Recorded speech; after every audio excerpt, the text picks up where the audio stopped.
गणेशाय नमः। हरदेव जोशी राजकीय कन्या महाविद्यालय आज महिला अध्ययन प्रकोष्ठ और माही पूर्ण छात्रा परिषद इस बैनर के तले एक विशेष यज्ञ को शुभारंभ कर रहा है। वह विशेष यज्ञ क्या है, इसको मैं बताऊं इसके पहले मंच पर विराजमान महिला अध्ययन प्रकोष्ठ की प्रभारी Parmila Pagi ma'am,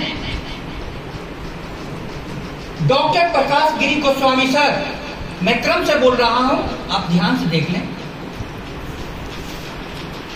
professor Manoj Kumar sir, professor Vijay Singh sir और प्रोफेसर सुरेश जोशी सर। अपने शिक्षकों को जानो। परमिला पागी मैम कभी आप ही की तरह इस महाविद्यालय में पढ़ने आती थी। ध्यान से उनको देखो और आज वो आपको इस महाविद्यालय में पढ़ा रही है। और क्या पढ़ा रही है? इंग्लिश पढ़ा रही है। सोचो जरा, आप ही का देश, आप ही का परिवेश, लेकिन एक बीज खिल गया, फूल बना, उसकी सुगंध सारे दिशाओं में फैल रही है।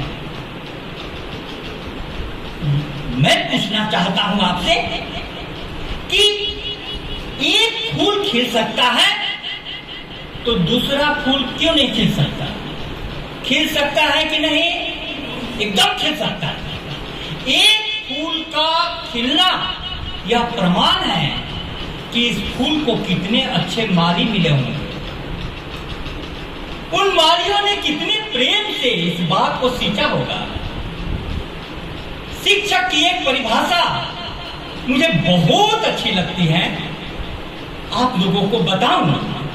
शिक्षक न वृक्ष है, न पतिया है, न फूल है। शिक्षक न वृक्ष है, न पतिया है, न फूल है। वह तो केवल खाद है, खाद। सुनना ध्यान से, शिक्षक न वृक्ष है, न पतिया है, न फल है, फल। वह तो केवल खाद है। वह खाद बनकर जड़ों को पनपाता है और फूल बनकर हवाओं में लहराता है। वह खाद बनकर जड़ों को पनपाता है और फूल बनकर हवाओं में लहराता है। आप जहां भी जाएंगे फूल बनके हमारे महाविद्यालय की सुगंध जाएगी।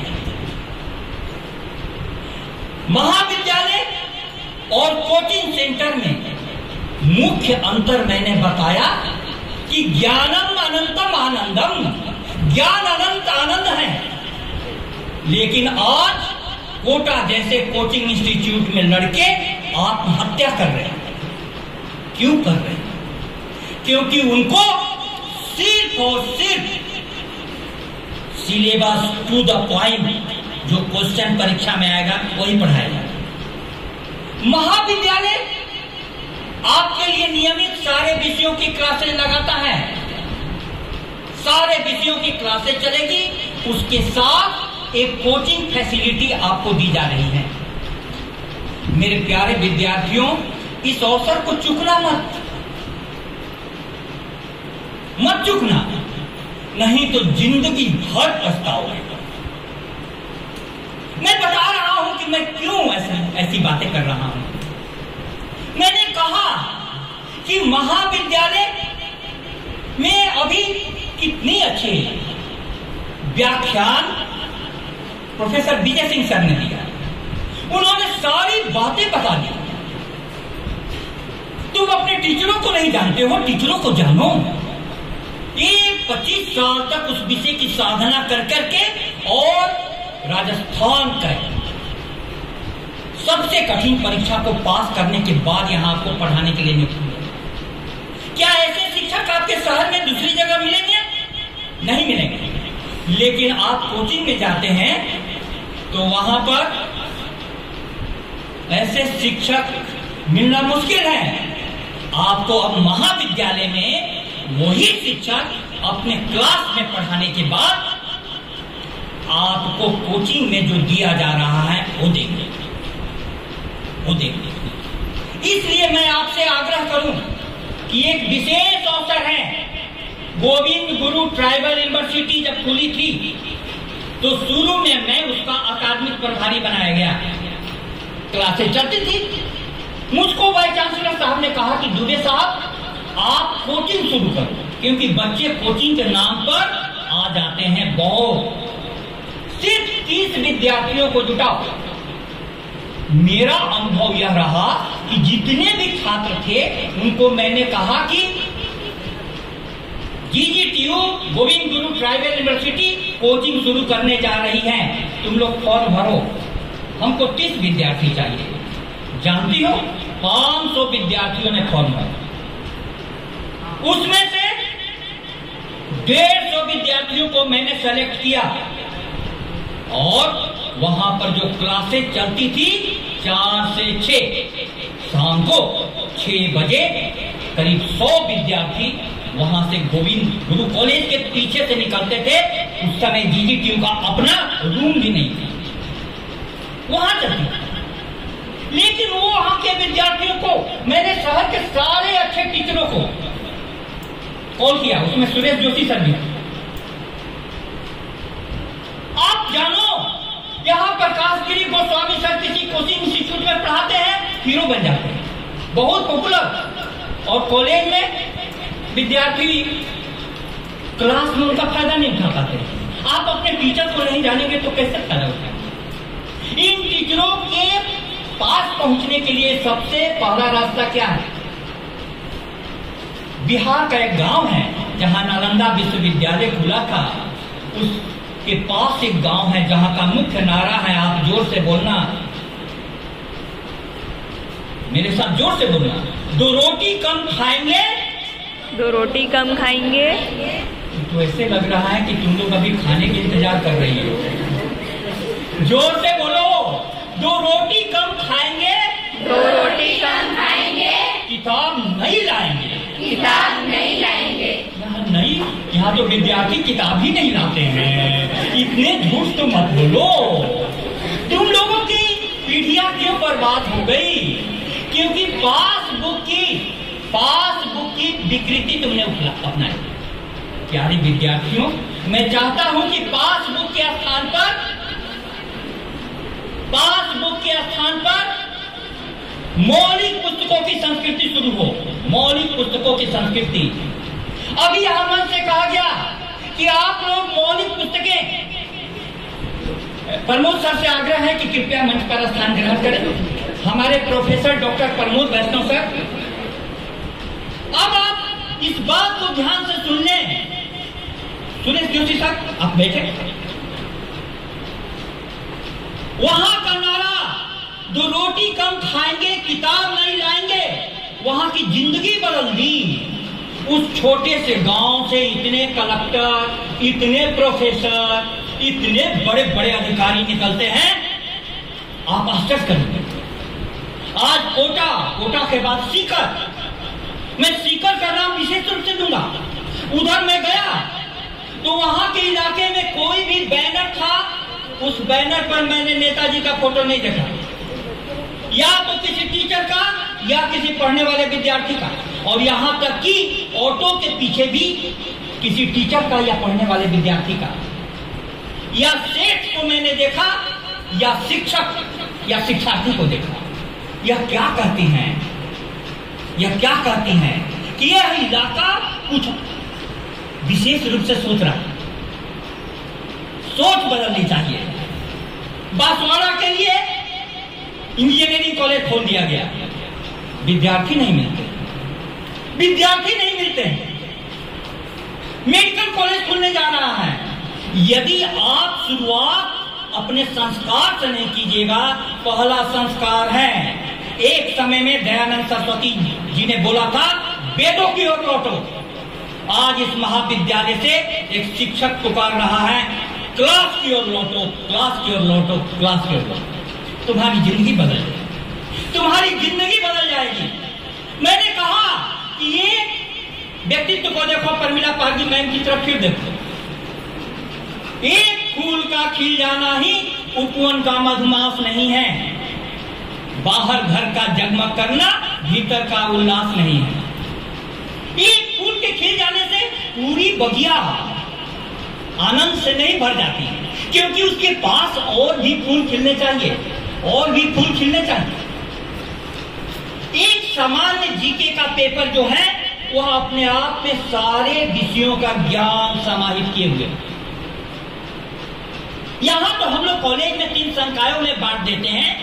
यह 8 फैकल्टी है, मानविकी संकाय, कला संकाय, विज्ञान संकाय, वाणिज्य संकाय।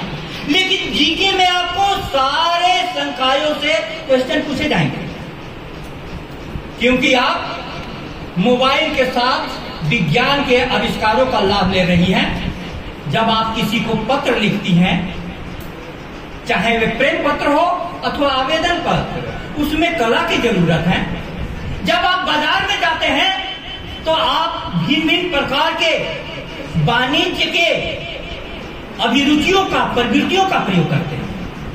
मेरे प्यारे विद्यार्थियों, अंतर बड़े इंस्टीट्यूट में और छोटे इंस्टीट्यूट में इतना ही होता है कि कोई इंस्टीट्यूट अपने विद्यार्थियों के सामने में बड़े बड़े व्यक्तित्वों को ला देता है, बड़े बड़े व्यक्तित्वों को ला देता है। मैं जहां से पढ़ करके आया हूं, मैं तो वहां का खेलने वाला विद्यार्थी था, लेकिन सुनने को किनके बारे में मिलता था? पढ़ने वाले। कोई विद्यार्थी इस साल IAS कर गया, कोई विद्यार्थी प्रोफेसर बन गया, कोई विद्यार्थी बैंक में प्रोबेशनरी ऑफिसर बन गया। तो हमारे साथ ही पढ़ने वाला हमारे बीच से ही उठकर कोई कलेक्टर की कुर्सी पर बैठ जा रहा है, कोई विश्वविद्यालय में पढ़ा रहा है, कोई बैंक का मैनेजर बन रहा है। तो मेरी भी आत्मा कहती थी कि तू भी ऐसा बन सकता है। वह शुरू होगा। मैं कुछ विद्यार्थियों को देख रहा हूं जिनमें प्रतिभा इतनी है, उनको थोड़ा सा रास्ता मिलेगा, वे तुरंत मंजिल को पा जाएंगे। लेकिन मंजिल आपकी निगाहों में कौन बैठाएगा? शिक्षक, शिक्षक, शिक्षक। हमारा महाविद्यालय बहुत संभावनाओं वाले शिक्षकों से भरा हुआ है, लेकिन आप उसके लिए प्यासे नहीं बनेंगे, आप उनसे ज्ञान लेने के लिए तैयारी करके नहीं आएंगे, आप अपनी जिंदगी को आगे नहीं बढ़ाना चाहेंगे, तो ये शिक्षक भी कुछ नहीं कर सकते। आपने देखा होगा कि सुबह मूसलाधार बारिश हुई, एक व्यक्ति बाहर में अपने सारे घर के टंकियों को भर लिया, उसका नल नहीं चल रहा, उसने बस ढक्कन हटा दी, सारी टंकियां भरी। और कुछ लोग जो घर में रह गए, उनको पानी की एक बूंद नसीब नहीं हुई नसीब कैसे होगी? कैसे होगी? नहीं होगी। तुम एक बात जानो, सबसे शिक्षा की शुरुआत होती है विद्यार्थी से, विद्यार्थी से। इसीलिए मैं जो लगातार चलाता हूं, सब कोई मुझसे पूछते हैं कि आपने अपने केंद्र का नाम शिष्य गुरु संवाद केंद्र क्यों रखा? हमने कहा कि शिष्य सबसे प्रमुख है, शिष्य सबसे प्रमुख है, सीखने वाला हो। यदि शिष्य नहीं हो तो हमारा शिक्षकत्व मर जाएगा। इसीलिए आप लोग शिष्यत्व जगाइए, शिष्यत्व जगाइए, और उसके बाद आप इन शिक्षकों के ऐसे ऐसे रूप देखेंगे, आप आश्चर्य से भर जाएंगे कि अच्छे, हमारे सोशियोलॉजी के टीचर हमें इतिहास भी पढ़ा सकते हैं, हमारे इतिहास के टीचर हमें ज्योग्राफी भी पढ़ा सकते हैं, हमारे संस्कृत के प्रवक्ता सर हमें इंग्लिश भी पढ़ा सकते हैं, और हमारे इंग्लिश की मैडम दूसरा सब्जेक्ट भी पढ़ा सकती हैं। क्या हम लोगों ने 3-3 सब्जेक्ट नहीं पढ़े हैं? सोचो जरा, हम लोगों ने एक ही सब्जेक्ट पढ़ा है। यही 3 सब्जेक्ट में से तो एक सब्जेक्ट में तुम MA करोगे। इसलिए प्यारे विद्यार्थियों, इस स्वर्णिम अवसर को मत चूकना। ऐसा हुआ कि आपकी क्लासेस डिस्टर्ब नहीं हो, अभी भी 1 घंटे क्लास लेकर आया हूं। फिर आपकी क्लासेज जो इस समय होनी थी अभी मैं जाकर लूंगा, क्लास आपकी होगी। इसके साथ कोचिंग की भी सुविधा आपको यह महाविद्यालय दे रहा है। आप इस यज्ञ को पूर्ण रूप से सफल बनाएं। आपका पार्टिसिपेशन चाहिए। ऐसा कोई भी टीचर नहीं होगा जो विद्यार्थी ने प्रश्न उठाया हो और टीचर चुप रह जाए, नहीं, एकदम नहीं होगा। लेकिन विद्यार्थी प्रश्न तो उठाए, पुस्तक तो खरीदे, पढ़कर कॉलेज तो आए और कोचिंग के क्लास में बैठे तो आपको सिर्फ एक झलक यहाँ देखने को मिली है।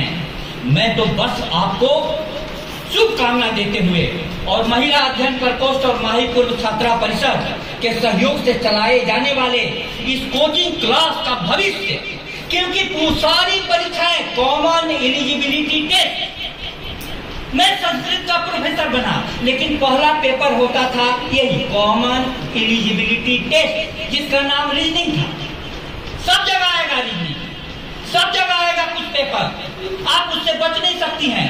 उस कॉमन एलिजिबिलिटी टेस्ट की तैयारी आपको यहाँ कराई जाएगी। अब आप पर है कि मूसलाधार बारिश में आप कप लेकर के जाते हैं, कि बड़ा मग लेकर के जाते हैं, कि बाल्टी लेकर के आते हैं, कि पूरा आपने ड्रम के सारे ढक्कन खोल देते हैं। जो जैसा आएगा वो सारा भर जाएगा। किसको सागर, किसको मीना, किसको प्याला चाहिए, मैं कदे का दर खुला है, पीने वाला चाहिए, पीने वाला चाहिए, पीने वाला चाहिए। यहाँ पीने वाला से मोहरी पीने का अर्थ मत लेना। ज्ञान को भी हमारी संस्कृति में शराब कहा है, शराब कहा है। ज्ञान का तो नशा ऐसा होता है कि विद्यार्थी ब्रह्मचर्य आश्रम के बाद भी गुरु के कहने पर गृहस्थ आश्रम में नहीं प्रवेश करता था।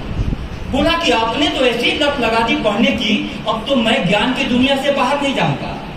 और हमारे बांसवाड़ा के विद्यार्थी ऐसे हैं कि ब्रह्मचर्य आश्रम में ही प्रवेश नहीं करते हैं, गृहस्थ आश्रम। अब्दुल कलाम साहब का एक दृष्टांत है। बीए के समय में वे स्टूडेंट थे, गांव से एक चिट्ठी आई, उन्होंने देखा कि कल परीक्षा है, अभी चिट्ठी को नहीं पढ़ेंगे और चिट्ठी किताबों में रखकर भूल गए।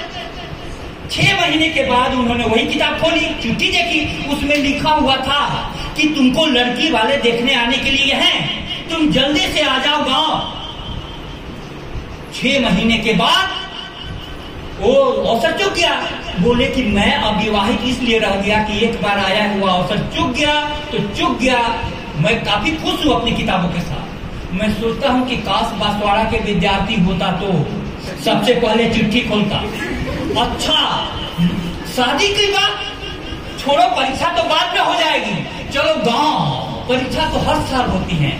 इस अपनी प्रवृत्ति को नहीं बदलिएगा। कलाम साहब की तरह पढ़ाई के अलावा कुछ नहीं, इसलिए एक सपने दिखाने की आयोजन यह यज्ञ कर रहा है। और कलाम साहब के शब्दों के साथ मैं अपनी वाणी को विराम दूं।